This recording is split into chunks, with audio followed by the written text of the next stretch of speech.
Então, existe essa noção, essa ideia de que o que eles falam é ser menor do que o português da variante predominante do português brasileiro. Claro, o português brasileiro, assim, meu Deus, é muita coisa. Mas, digo, o português falado pelos brasileiros tem um prestígio maior do que o português falado pelos uruguaios. E eles usam. Então, essa atitude negativa em relação à sua própria fala incentiva a querer usar como referência o português brasileiro falado nas telenovelas, falado na mídia de massa. Então, a mídia de massa, e claro, isso tudo é reforçado pelo contato com os brasileiros. Então, a mídia de massa, ou a exposição à mídia de massa em si, não faz as pessoas que falam português no Uruguai falarem mais ou menos português. Elas falam esse português uruguaio, é uma língua materna delas, e elas têm muita influência do Brasil por estar em contato com o brasileiro constantemente, por historicamente estar mais distante culturalmente, vamos dizer assim, dos uruguaios do sul, e até dialetalmente, né, linguisticamente falando, e mais próximo aos brasileiros, por ter mais contato com programas televisivos brasileiros, mas não é o contato com os programas televisivos brasileiros que faz com que essas pessoas falem mais português e menos espanhol.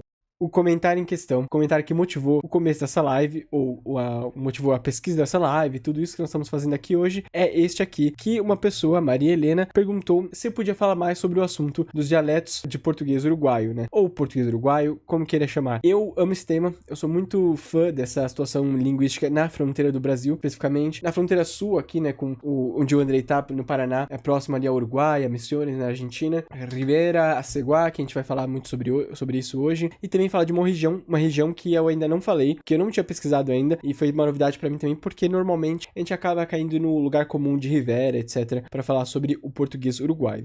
O português no Uruguai.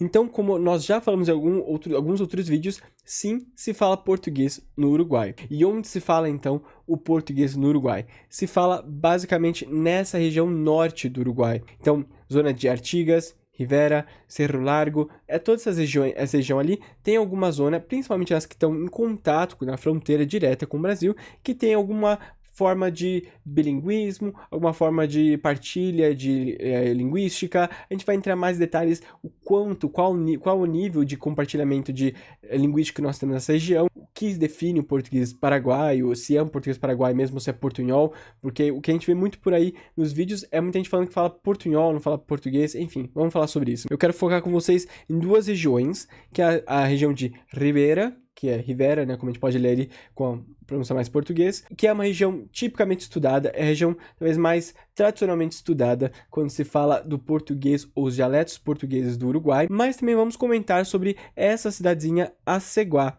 E já vamos falar sobre ela, mas na verdade são duas cidades gêmeas, uma cidade Aceguá uruguaia e uma cidade Aceguá do Brasil.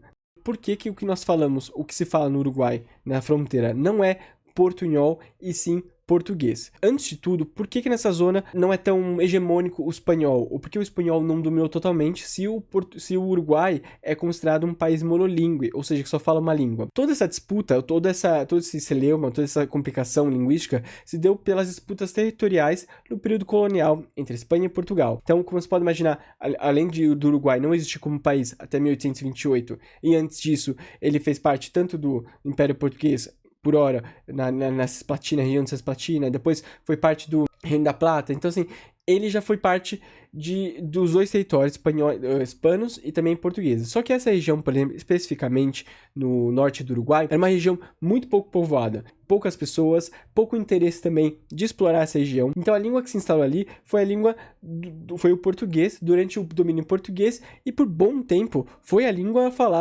única língua falada naquela região. Então, antes de a gente entrar nessa questão de portunhol ou não, temos que lembrar que, inicialmente, das línguas europeias, claro, sem falar das línguas nativas, se tinha ali línguas nativas, eu pelo menos não vi nenhuma referência, povos que estavam muito presentes naquela região ali, para poder falar a sua língua nativa, mas o que acontece é, a primeira língua europeia, depois da invasão europeia, é o português. Então aquela região, originalmente, depois da invasão europeia, falava português. E assim ficou até 1828, a independência do Uruguai, que pouco afetou, na verdade, essa região. A gente tem que lembrar que esse processo de dependência, ele é mais no século XIX, né, principalmente para a América Latina, é um processo que pouco afeta a vida das pessoas, e as pessoas dificilmente têm conhecimento do que aconteceu politicamente, até porque ali havia uma boa dispersão do território, pouca conexão entre as regiões, especialmente uma região tão interiorana como é o norte do Uruguai, então praticamente não houve mudanças na forma de viver das pessoas e principalmente na forma de falar das pessoas, mesmo com a independência do Uruguai ali no começo, na primeira metade do século XIX. Depois disso, né,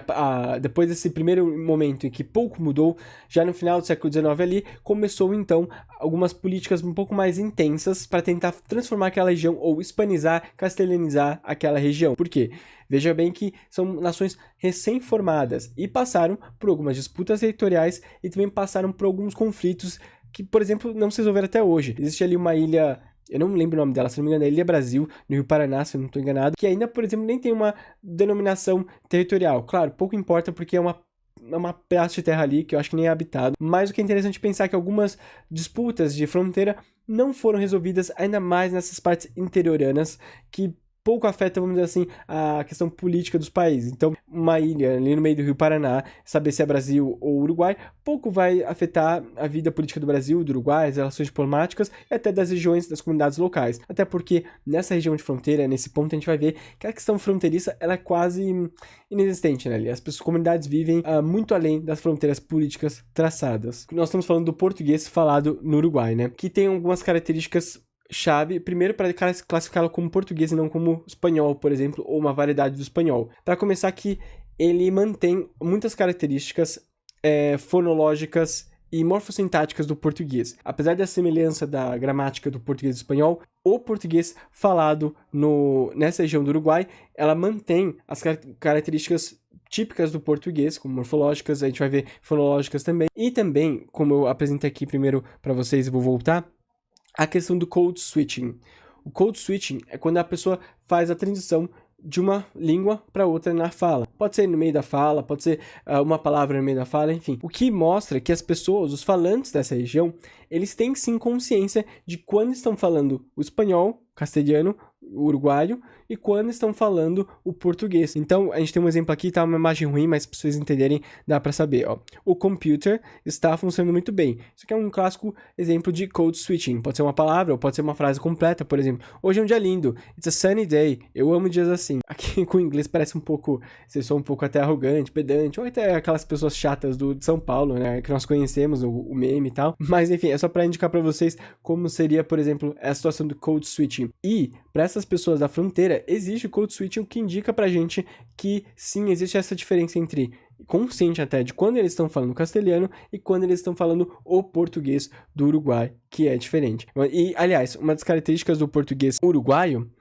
é o fato de ser uma língua, ou uma variedade da língua portuguesa, que é bem conservadora, né? A gente vai falar sobre as características mais marcantes dessa variedade, mas, curiosamente, o que vocês têm que saber é que o sotaque, ou o português falado na região interiorana do Rio Grande do Sul, por exemplo, é o que mais vai estar próximo a essa variedade do português. Com a diferença que a influência do português de prestígio, vamos dizer assim, tipicamente o português do Sudeste, Rio de Janeiro, São Paulo, que influencia até a capital Porto Alegre, vamos falar depois sobre isso, ela tem a tendência de chegar mais na parte do interior do sul do Brasil do que na região de fronteira do português uruguaio. O que eu quero dizer é que algumas inovações linguísticas demoram ou não chegam nesse português de fronteira, que é afetado de forma diferente das regiões interioranas ou pequenas cidades ou polos de cidade no interior do Rio Grande do Sul. Significa que ele vai ser um pouco mais conservador, ou seja, o português uruguaio falado nessa fronteira, ele vai ter características mais conservadas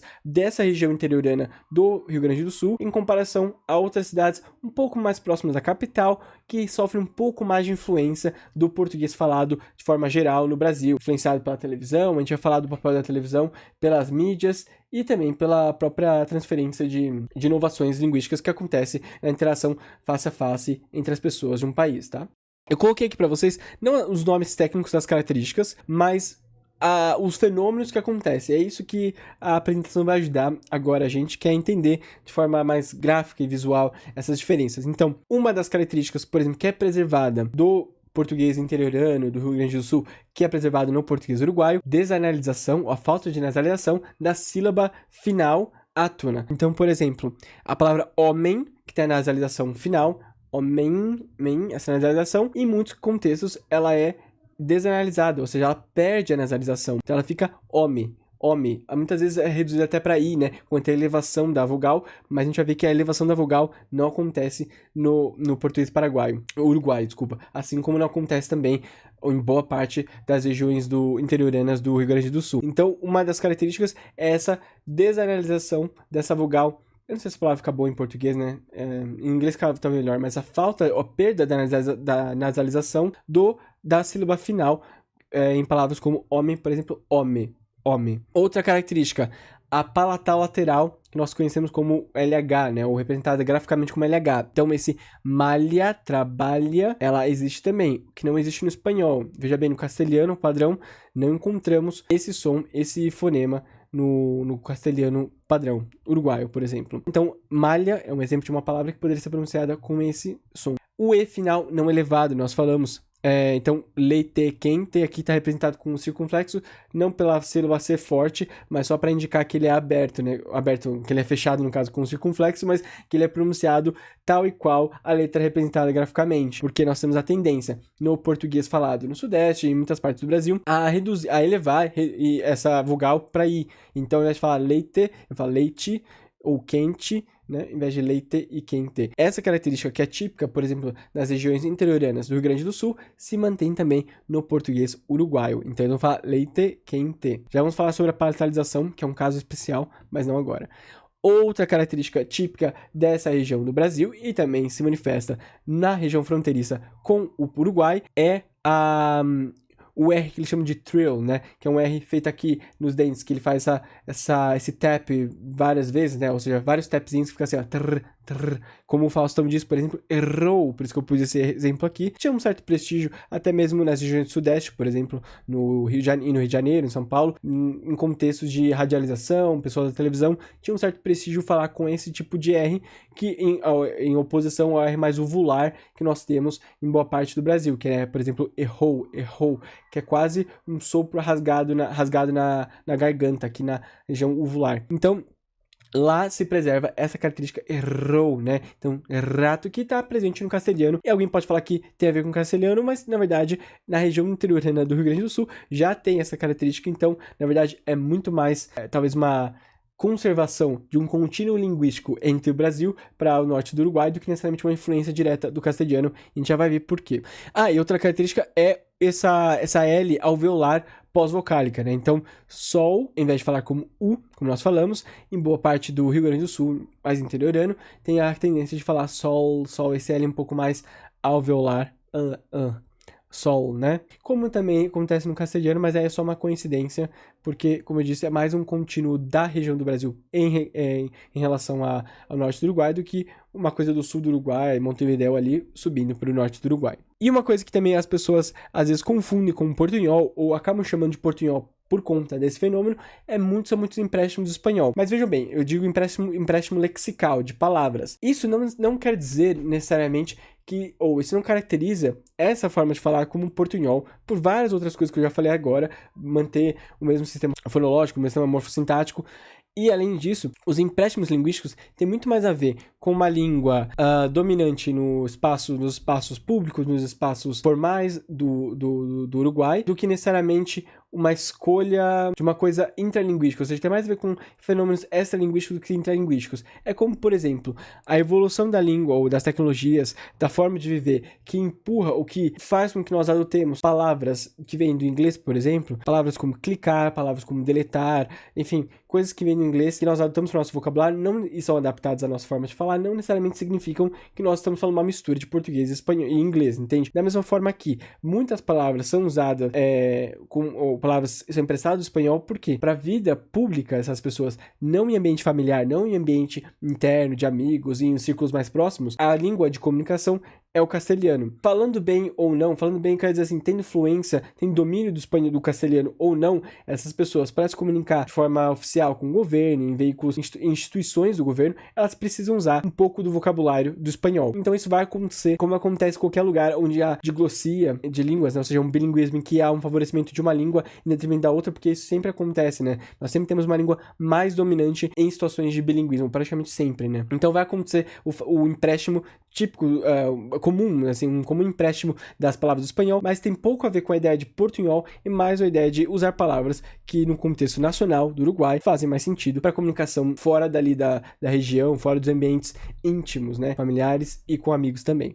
Agora, é portunhol ou não é? Vocês vão ver que muitos vídeos que com pessoas da fronteira que falam, desde que nasceram, essa variedade do português, muitas vezes classificam o que elas falam de portunhol e tem um motivo social para isso, a gente vai ver o porquê que eles se consideram falando de portunhol e não de português e nem de castelhano também, mas o que acontece é, primeiro, que a definição de portunhol, a primeira definição de língua já é uma coisa um pouco objetiva, muito mais política e com fatores extralinguísticos, sociais, do que necessariamente fatores linguísticos, definição de língua. Outra coisa também é o portunhol, que eu vou falar em outra oportunidade com mais detalhes, eu tenho já todos os materiais separados, só realmente não me preparei para falar sobre isso hoje, mas o que acontece é, o portunhol, ele tem várias possíveis definições segundo o paradigma teórico que você quiser usar. O que nós podemos identificar é que, por exemplo, existem situações de portunhol, que as pessoas chamam alguns fenômenos linguísticos de portunhol, e outras que são um pouco mais consagradas, talvez, na literatura, e outras que talvez ali dependem de uma análise um pouco mais minuciosa. Por exemplo, o chamado portunhol salvaje, ele é um conceito literário de portunhol, de linguístico, né, que não necessariamente envolve o português e o espanhol. O portunhol salvaje, ele é um fenômeno literário que acontece na fronteira do Brasil com todos os outros países, incluindo, vai desde o Uruguai até a Guiana, até o Suriname, todos esses países, toda a situação de fronteira da América do Sul com o Brasil entra no que nós entendemos como portunhol, que pode incluir Guarani, pode incluir francês, pode incluir, enfim, muitas outras coisas que não somente o português e o espanhol. Então, portunhol salvaje é um conceito de portunhol literário que não tem nada a ver com o que as pessoas falam de falar mal uma língua ou outra. Falar mal, a gente vai falar sobre isso, mas não tem nada a ver com isso. Então, é um conceito já consagrado, bom, pelo menos assim, para os estudiosos dessa área do portunhol, é um conceito já bem ponto passivo. Aliás, tem até a produção literária em portunhol. Eu não lembro o nome de um grande autor que produz, caramba, eu tinha salvo o livro dele para comprar, mas enfim, que produz literatura em portunhol salvaje, e é um bom exemplo para a gente poder analisar. Quando eu fizer um vídeo sobre portunhol salvaje, esse portunhol mais literário, aí eu vou trazer os textos pra gente olhar, trazer leituras desse texto pra gente poder observar. Aliás, tem um artigo científico que eu encontrei, um artigo teórico feito todo em portunhol, que é maravilhoso. Eu também quero usar ele quando a gente for falar mais detalhes sobre o portunhol, porque as situações linguísticas de fronteira são muito interesse meu, onde eu tenho dedicado mais atenção nos meus estudos, principalmente até na questão do meu mestrado. Então, é onde eu acho que dá pra produzir muito mais. Outra coisa também é o portunhol como uma translíngua. E esse conceito de translíngua eu acho muito interessante, porque assim como os autores que cunharam, não me lembro agora o nome deles de cabeça, essa denominação translíngua, ela dá essa ideia, ou ela transmite essa ideia pelo sufixo trans, essa partícula formadora de palavras trans, que vem no começo ali, ela dá a ideia de movimento. E é isso que é importante nesse ponto do fenômeno da translíngua. Então, o portunhol, denominado como translíngua, é esse movimento que acontece, ou essa fala temporária que acontece quando um falante de português nativo ou um falante de castelhano nativo está em processo de aprendizagem de uma outra língua. Então, eu sou um falante de português nativo, eu estou aprendendo espanhol. Durante o meu processo de aprendizado dessa nova língua, eu vou entrar nesse ponto temporário, o que alguns autores chamam de translíngua, ou seja, eu fazer movimentos em direção à língua alvo, mas que muitas vezes vai falhar, ou vou acabar resgatando alguns elementos da minha língua materna para poder, enfim, sobreviver ou transmitir a mensagem por meio da língua que eu quiser transmitir na hora. Então, esses dois conceitos de portunhol não tem nada a ver com o que nós estamos falando aqui, porque essas pessoas não estão falando do portunhol salvaje, porque muitas delas têm a literacia dessas pessoas até muito baixa. A gente vai ver que tem uma questão de ser pessoas de ambientes mais rurais, mais ruralizados, interioranos, com acesso menor à cultura gráfica ou à cultura literária. Então, ou seja, não são pessoas sem cultura, veja bem, isso quer dizer que elas têm pouco acesso ao contexto cultural de grandes cidades ou de polos urbanos que priorizam a cultura grafocêntrica, centrada na escrita, né? Então, veja bem, não é que eles são analfabetos ou que não sabem ler ou qualquer coisa assim. São pessoas que não têm como centro da sua cultura, muitas vezes, o objeto literário, vamos dizer assim. E também tem uma questão de nível de escolaridade, etc. Mas, enfim, então essas pessoas, não estamos falando dessas pessoas, e nós não estamos falando de pessoas que estão aprendendo português, e aí elas ficam indo pra lá e pra cá, sem saber falar direito, ou falar perfeitamente, com fluidez, perfeitamente, enfim, é uma redução ruim, mas elas não falam de forma fluida e fluente, como nos termos que nós entendemos, falar uma língua estrangeira, uma outra língua. Não, o que tem a ver é que são pessoas pessoas que falam uma variedade do português, como eu já disse, que preserva características do português e que tem alguns empréstimos do espanhol, ou alguma proximidade com o espanhol, porque é a língua dominante que impõe até uma certa pressão política, social sobre essas pessoas para poder falar o espanhol, o castelhano, tá? O Everton. Então, o conceito de translinguagem é muito legal. Eu queria eu devia trazer esse artigo para vocês também agora, mas é um artigo que faz uma compilação de todas as definições, uma tabelinha, assim, bem legal. Todas as definições teóricas de portunhol, os motivos do porquê que elas podem ser classificadas como portunhol ou não. Enfim, esse autor fez uma revisão bibliográfica muito legal e comparou quantas vezes, por exemplo, na literatura mais conhecida, vamos dizer, sobre o portunhol, os autores categorizaram o portunhol como um dialeto, como uma língua, como alguns estão trazendo essa noção mais, talvez eu diria mais contemporânea, ou mais precisa, ou até mesmo, enfim, atualizada de translíngua, quando uma pessoa não fala uma língua. Enfim, é muito interessante esse conceito. Eu vou abordar isso com mais detalhes quando eu falar sobre o portunhol especificamente, que não é o de hoje, porque não estamos falando sobre o portunhol, estamos falando sobre o português do Uruguai, mas é muito legal esse conceito. Foi legal que você comentou aqui, porque eu acho um conceito muito refinado. Eu gosto muito desse conceito, até esse uso de trans como esse movimento que vai e volta, não é? Que é o que acontece quando aprendemos uma língua e passamos de uma para outra, né? É muito legal esse conceito, eu acho ele super preciso, super refinado. Aliás, o que é interessante é que nessa situação de português falado na fronteira do Uruguai com o Brasil, o que acontece, na verdade, é que o português brasileiro, ele é a referência de prestígio dessas pessoas. O que é legal porque o brasileiro, às vezes, nós temos um viralatismo, muitas vezes, de achar que as línguas de referência, apesar de termos a nossa língua, é uma língua europeia, é adaptada, é tropicalizada, é adaptada ao contexto brasileiro, claro, já é muito própria, mas nós temos sempre a tendência de achar que a variante de prestígio nunca é a nossa, é sempre a do europeu, sempre vem do norte para o sul. Mas, curiosamente, para essa região de falantes na fronteira do Brasil, a língua, ou a variante da língua de prestígio, de referência, é o português brasileiro, principalmente o falado na mídia, né? Ali a gente vai falar um pouco sobre a televisão e a influência ou não da mídia, da televisão, dos canais brasileiros ali, e também das pessoas, dos brasileiros que convivem naquela região, porque o contato ali é frequente, né? A gente vai falar de Aceguá, que nós falamos, de Riviera e tudo mais. E o curioso é por que a língua brasileira vira essa língua de prestígio? A língua brasileira urbanizada, né? Dos grandes centros urbanos, como São Paulo, Rio de Janeiro, etc. Porque essa forma de falar, esse dialeto, ou essa variante do português falado nessa região, não conta com nenhum apoio institucional, nenhum reconhecimento, nenhuma representação na mídia ou literatura. Claro, existem alguns autores, eu agora não vou lembrar também qual autor que também produz, tenta marcar bem, representar graficamente as características, as cores, os matizes da língua falada, da variante da língua falada nessa região, mas não tem uma representação nacional, ou seja, não tem seu lugar na mídia, na instituição nacional de linguística do país, ou muito menos na literatura consagrada. Então, essas pessoas contam, muitas vezes, com o prestígio, ou com o português brasileiro como essa língua de referência e prestígio, né? A próxima coisa que eu quero falar com vocês é sobre as características, ou, na verdade, falamos da característica, eu quero falar sobre dois casos específicos do português do Uruguai, que eu achei muito interessante, eu acho que vale a pena a gente falar. O primeiro caso é a palatalização. A palatalização é um fenômeno muito registrado em praticamente todo o Brasil. Claro, no sul, como nós falamos, em algumas partes do norte, nordeste também. Esse fenômeno, ele é um pouco mais inconstante ou um pouco menos presente. Por exemplo, eu acho o Paraná um estado interessante porque, apesar dele não fazer sempre a palatalização, em grandes centros como Curitiba, há ali uma irregularidade. Na verdade, tem uma regularidade, mas digo assim, há uma...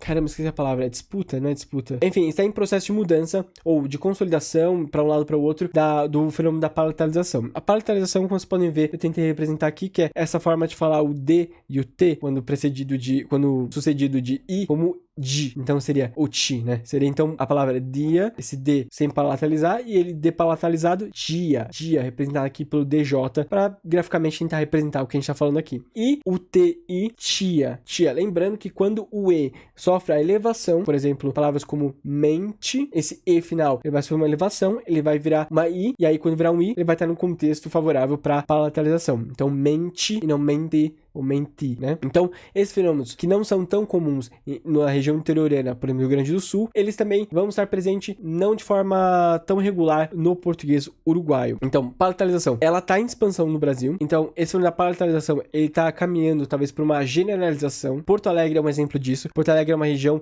do sul que talvez seria o grande centro urbano do Rio Grande do Sul, que tá agora, que conta com a presença mais intensa, comparada a décadas anteriores, da palatalização em vários contextos. Tem contextos que favorecem isso ou não, a gente vai ver. Mas, enfim, o problema é que algumas regiões do Rio Grande do Sul, especialmente as regiões de fronteira, elas têm um contexto que não favorece muito ainda a generalização, ou atrasa um pouco a generalização dessa palatalização. Por exemplo, o contato intenso com o espanhol, e também a formação de algumas comunidades de imigrantes italianos, imigrantes alemães, por exemplo, que, trazendo a sua herança linguística, também podem desacelerar esse processo, mas não quer dizer que não vai acontecer, mas só que a tendência do Brasil, de forma geral, é a generalização, essa homogeneização da palatalização.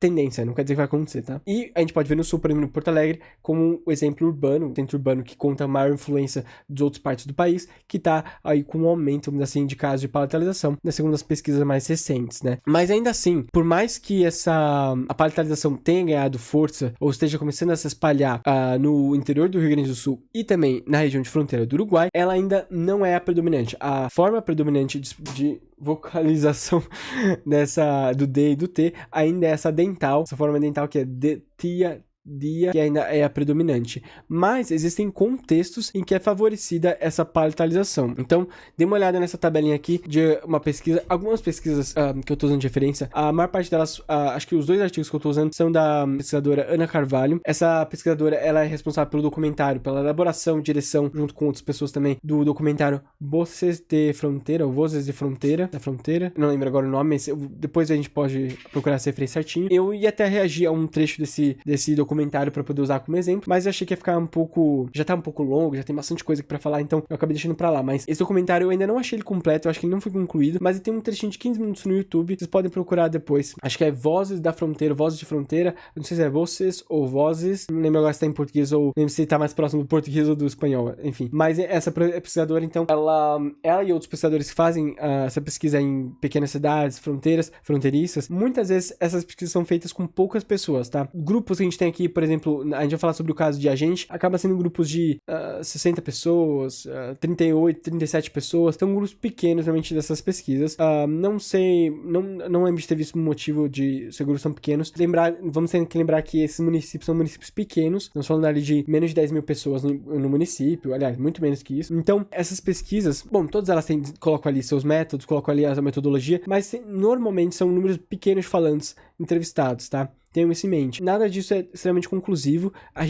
O que a gente faz é tentar descrever um fenômeno linguístico a partir dos dados que a gente consegue obter por entrevistas, comparações e análises teóricas. O que eu vou mostrar para vocês, essa tabela, é uma tendência dos contextos favoráveis à palatalização nos falantes do português uruguaio, tá? Então, vocês podem ver que tem dois fatores que são muito importantes para favorecer ou desfavorecer a palatalização. São as nasais e também são as sibilantes como o S. Tá? Nesse caso, principalmente. Vejam bem, SZ, né?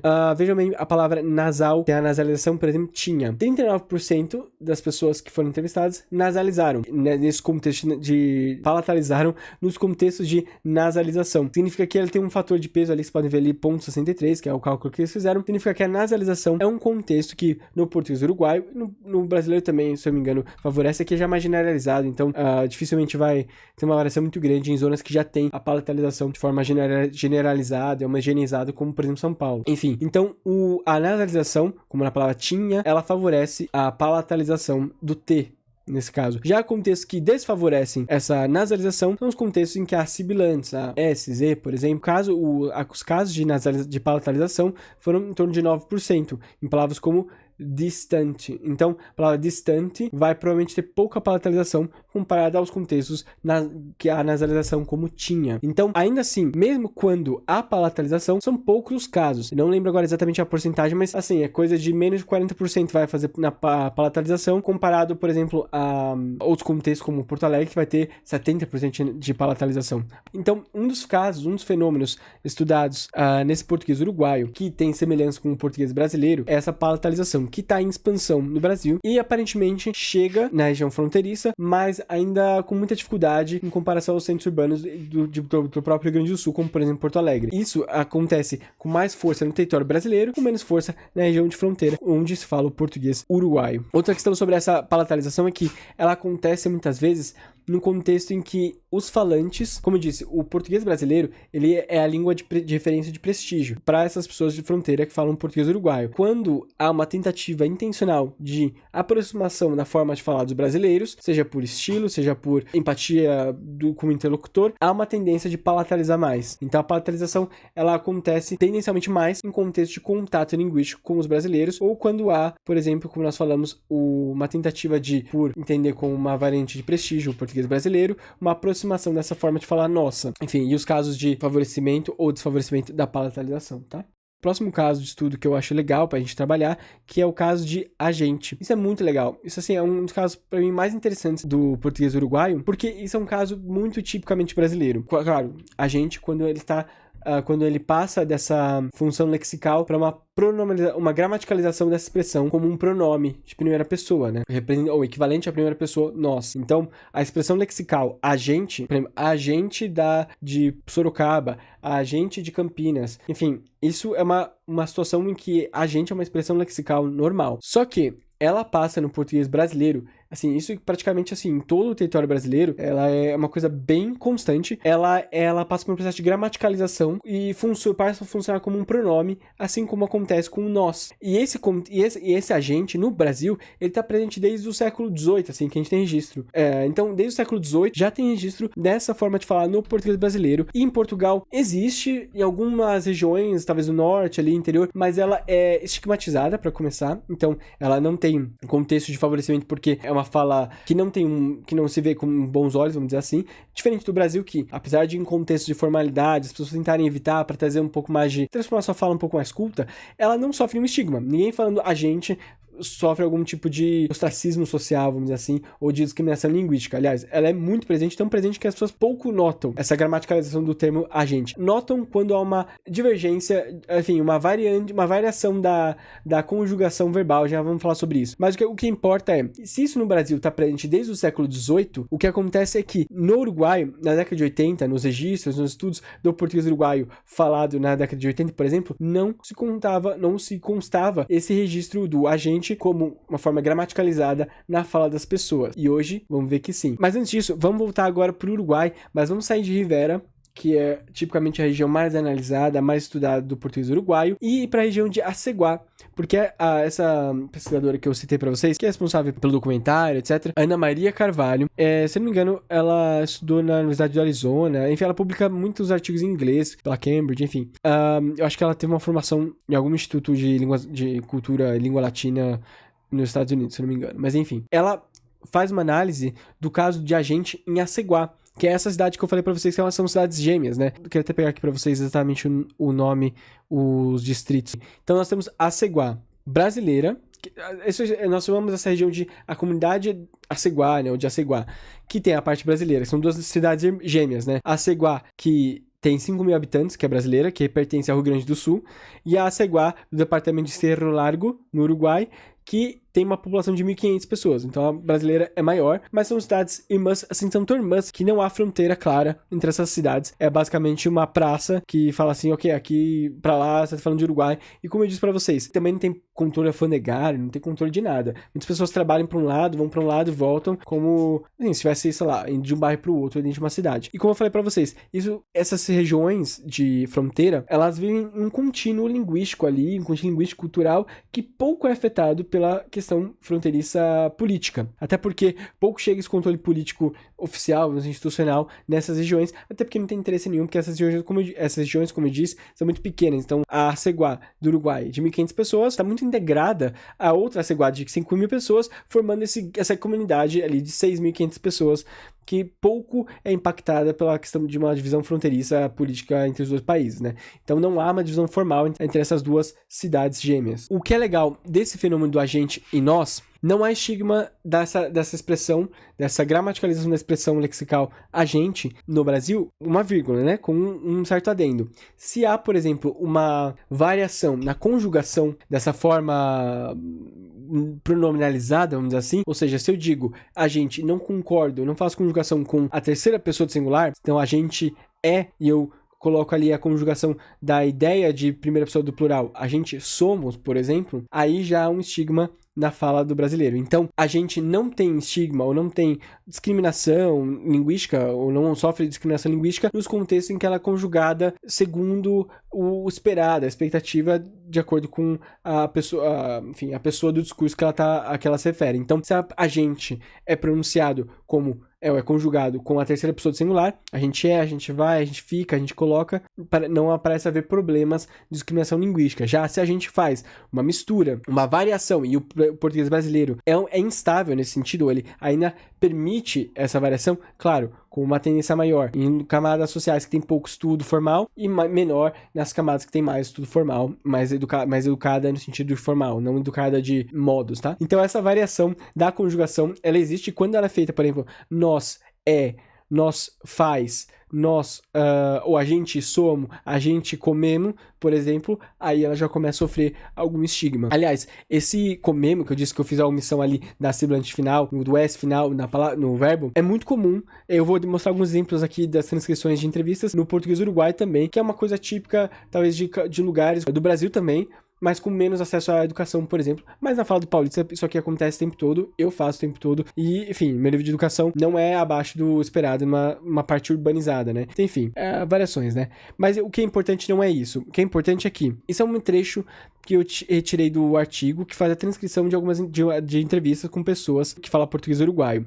Eu vou ler para vocês e eu quero que vocês prestem atenção nas formas conjugadas referentes ao pronome, no caso, a forma pronominalizada a gente, tá? Vejam bem. Isso aqui, a cultura é mais ou menos a mesma, de toda a gente se confunde. Ou seja, a cultura de toda a gente da região, se confunde, não a gente nós. Aqui, a gente funciona como a forma lexical la gente do espanhol, né? Então, ele diz assim, isso aqui, a cultura é mais ou menos a mesma, de toda a gente se confunde. Ou seja, a cultura de todas as pessoas, aqui a gente é equivalente às pessoas, se confunde. Não tem a ver com aquela primeira pessoa, nós, o agente equivalente a nós, né?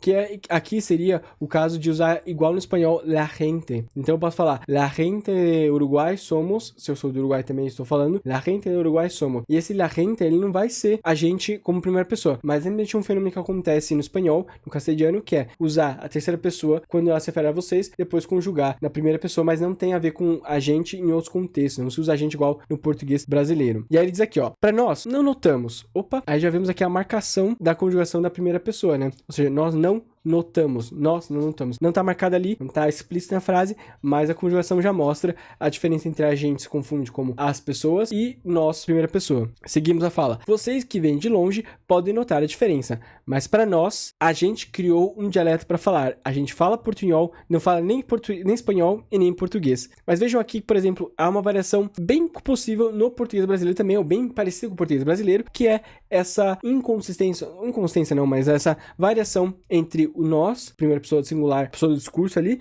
e a forma gramaticalizada de a gente, como também representante dessa primeira pessoa do discurso, né, do plural. Então, olha só, para nós, a gente criou um dialeto para falar. A gente fala, não fala nem espanhol. Fala e criou, conjugado ali segundo o agente, tal e qual o fenômeno no português brasileiro. Então, sim, esse fenômeno está presente no português uruguaio e chegou recentemente, aparentemente, porque, como eu disse, na década de 80, esse fenômeno não estava presente no português uruguaio falado na fronteira. Vamos ver outros exemplos aqui? Isso aqui de Aceguá, hein? A gente estava falando. Olha dois exemplos que interessantes. O primeiro, nós temos um clima muito semelhante ao do Rio Grande. Pouquíssima coisa mais frio. Aqui omitiu, fez a elipse do pronome. Temos 4 estações bem definidas. Temos aqui uma variação sem o S final de temos, nós temos 4 estações bem definidas. A gente sabe que aqui a conjugação se refere a nós, primeiro, pela morfologia, né? A gente sabe ali que essa forma de conjugação do verbo está associada à primeira pessoa do plural, mas também porque a gente pode resgatar o termo anterior e fazer o paralelismo, né? Agora, veja bem a segunda. Então, vem o cliente, a gente apresenta a mercadoria, libera a mercadoria, e aí a aprovação do fiscal. Se ele carimbou, tu tá aprovado. Então, olha que engraçado. Primeiro, tu tá, assim, perfeitamente comum, típico no português brasileiro, especialmente nas regiões do sul, que ainda preservam o pronome tu, né? Mas muitas vezes não conjugado ou não sempre conjugado como tal, né? Como segunda pessoa do singular. E veja que a gente apresenta, libera. Só pode ser paralelismo o mesmo sujeito da frase anterior. A gente apresenta a mercadoria, a gente libera e aí a aprovação do fiscal. Então, a gente sim está presente no português uruguaio. Mas veja bem que não é um fenômeno tão generalizado quanto, por exemplo, no português português brasileiro. E eu quero mostrar pra vocês um fator que vai favorecer ou desfavorecer o agente. Isso no português brasileiro também. Tem um negócio chamado, eu não conheço esse conceito particularmente, tá? Foi apresentado pela primeira vez quando tava vendo esse artigo. É chamado de saliência. O que acontece aqui quando há uma baixa saliência, que é uma diferença, vamos dizer assim, entre as formas do agente e o nós, a forma preferível vai ser o agente. Então, por exemplo, a palavra amava, amávamos, elas são muito parecidas. A gente ama, nós amamos, são muito parecidas. Então, nesses contextos em que a forma há uma baixa saliência, baixa diferença de formas lexicais, conjugadas, né? Lexicais não, morfológicas, de conjugação entre a forma do nós e a forma do agente, a terceira pessoa do singular e a primeira pessoa do plural, há um favorecimento, uma tendência de usar mais agente. O contrário também é verdade. O contrário quando há uma diferença muito grande entre essas duas, uma alta saliência entre essas duas formas, há uma tendência de usar o nós. Então, por exemplo, a gente amou, o pretérito aqui, perfeito, e nós amamos. Aí aqui já há uma diferença, então a tendência é priorizar a forma de nós. Da mesma forma com o verbo ir, a gente foi, nós fomos. Então, quando há uma alta saliência, vai haver a preferência do uso de nós, em contraste com a baixa saliência, que faz a preferência de agente, né? Curioso também é que em relação a tempos verbais, isso também acontece. Essa diferença entre plural e singular, ela é menos saliente ou menos marcada no pretérito perfeito. Então eu digo, a gente estava, nós estávamos. Então, no pretérito perfeito, tipicamente a gente vai ser preferível, porque ela tem essa baixa saliência. Já o pretérito perfeito, por exemplo, a gente esteve, nós estivemos, vai ter ali uma diferença maior, e aí a gente vai ter uma preferência de nós. Então, o pretérito perfeito, a gente vai observar uma tendência de uso no pretérito perfeito de agente, por conta dessa baixa saliência no lugar de nós. E o pretérito perfeito, por exemplo, já vai passar ao contrário. Então, isso sim impacta a gente vai olhar os casos, né, as falas ali transcritas, vai encontrar essa tendência na fala das pessoas que falam português uruguaio. Só que, mesmo assim, como eu disse pra vocês, ainda há um baixo uso de agente em comparação ao português brasileiro. Eu falei que em Porto Alegre é um uso de 70% da população, nos casos estudados, e já nessas regiões vai ter ali no máximo uns 40%. Outro caso de saliência que eu esqueci de falar é quando nós queremos evitar ambiguidade também, né? Que é, por exemplo, nas formas iguais dos tempos verbais do presente e do pretérito perfeito, por exemplo, no nós, né? Quando eu digo nós amamos presente e nós amamos no passado, a forma é igual, para evitar ambiguidade, como a língua funciona de uma forma muito mais complexa que as pessoas acham. Assim, pessoas que julgam a gente como uma forma menos culta ou coisa assim. O agente fica preferível porque ele vai ser uma forma de desfazer a ambiguidade, né? Então, ao invés de falar nós amamos no passado, eu digo a gente amou, que aí é uma forma de alta saliência, eu consigo mostrar a diferença, marcar a diferença que eu quero marcar do pretérito para o presente. Essa saliência ajuda a explicar os contextos de ocorrência de agente ou nós na fala dos uruguaios que falam português. Outra coisa que eu queria falar pra vocês é que nos mais jovens, isso é um pouco mais comum. É um pouco mais comum nos jovens por vários motivos, e um desses motivos é o que a gente vai falar agora, que é a questão da televisão. A televisão, ela é um ponto polêmico, e eu digo pra vocês que não tem um consenso, um consenso é contrário ao que a gente vai falar aqui, mas eu vou explicar como a gente chega na influência da televisão nisso. Nas entrevistas que eles fizeram com as pessoas, praticamente 100% das pessoas revelaram assistir televisão, ou preferir a televisão brasileira em relação à televisão, à mídia uruguaia. Podemos dizer que 100% das pessoas falantes de português uruguaio têm contato com a variante português brasileiro por meio da televisão, telenovelas, programas, etc. Isso faz com que as pessoas falem mais o português por conta da influência da TV? Discutível. Aliás, muito discutível essa influência da televisão direta na fala das pessoas. É uma preocupação, e na década de 70, no final da década de 60, a influência da televisão da mídia brasileira é tão forte nessa região, e já ali havia uma tendência que eu falei pra vocês, uma tentativa de castelinizar mais aquela região, que a ditadura uruguaia, por exemplo, tentava dificultar o acesso ao conteúdo brasileiro, de mídia brasileira, e era até incentivado nos ambientes institucionais, como na sala de aula, escola pública, não prestar atenção ou tentar desincentivar as pessoas, ou tirar o incentivo das pessoas para consumir esse tipo de mídia. Diziam, não vejam televisão brasileira. Então houve uma tentativa de diminuir o acesso à televisão brasileira, então a gente consegue imaginar que sim, ela está muito presente e ela deve ter alguma influência na forma de falar, mas não essa correlação tão direta que nós estamos querendo fazer. Aliás, a correlação direta entre assistir mais televisão, uma certa variedade, uma variante ou uma língua, e falar essa língua ou essa variante, ela nunca vai ser provada, ela nunca conseguiu ser provada, até porque, então, para assim, que ela é muito difícil isso acontecer. O que acontece é, a correlação direta entre ver muitas horas de televisão em uma certa variante em uma língua não corresponde a você falar mais ou menos uma certa variedade de uma língua. Tem ali estudos do Labov, com, por exemplo, o acesso, acho que era das pessoas da África do Sul que ele estava analisando, que tinham contato direto com televisão em inglês, mas no inglês ou dos Estados Unidos ou da Grã-Bretanha, não lembro agora o exemplo, mas que também, assim, as pessoas ali assistiam 4 horas, 5 horas de televisão, pouco não impactava na forma de falar, se falavam da mesma forma. Um outro estudo que eu lembro agora também mais com a Itália, nas regiões em que tem uns dialetos ali mais regionais, por mais que as pessoas assistiam ali até 7 horas de televisão diária praticamente, elas pouco italianizavam os seus dialetos locais. Então, não há uma correlação direta entre falar uma língua e assistir mais televisão, uma variante dessa língua ou uma outra língua qualquer. O que acontece é, existe mais uma atitude negativa das pessoas que falam o português uruguaio em relação à sua própria fala, uma situação de prestígio do português brasileiro representado na televisão. O que acontece é, pelo menos o que a autora Ana Carvalho defende, eu gosto dessa teoria, eu assino embaixo, pelo menos